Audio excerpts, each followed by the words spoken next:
அகில இந்திய மக்கள் கட்சி நிறுவனர் தலைவர் எம் காமராஜ்.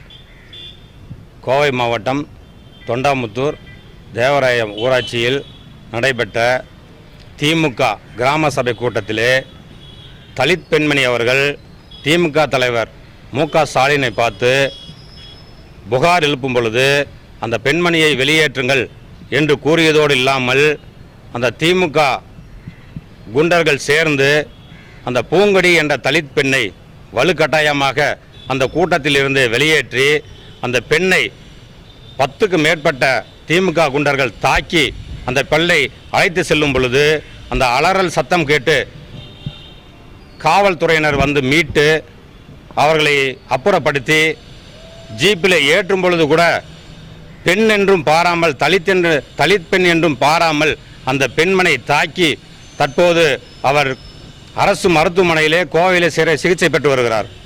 இன்றைக்கு ஆட்சியிலே இல்லாவிட்டாலும் ஒரு தாழ்த்தப்பட்ட ஒரு பெண்மணி என்றும் பாராமல் அவரை தாக்கி ஸ்டாலின் அவர்களை வன்கொடுமை தடுப்பு சட்டத்தின் மூலமாகவும் மற்றும் திமுக குண்டர்களை வன்கொடுமை தடுப்பு சட்டத்தின் மூலமாக கைது செய்ய வேண்டி இன்று அகில இந்திய மக்கள் கட்சியின் சார்பிலே கரூர் மாவட்ட ஆட்சியர் அவர்களின் அலுவலகத்திலே நாங்கள் மனு அளித்துள்ளோம்.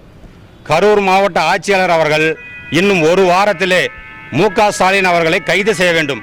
கைது செய்யவில்லை என்றால் கரூர் மாவட்ட ஆட்சித்தலைவர் அவர்களுடைய அலுவலகத்தை முற்றுகை போராட்டம் நடத்துவோம் என்று அகில இந்திய மக்கள் கட்சியின் சார்பிலே தெரிவித்துக் கொள்கிறோம்.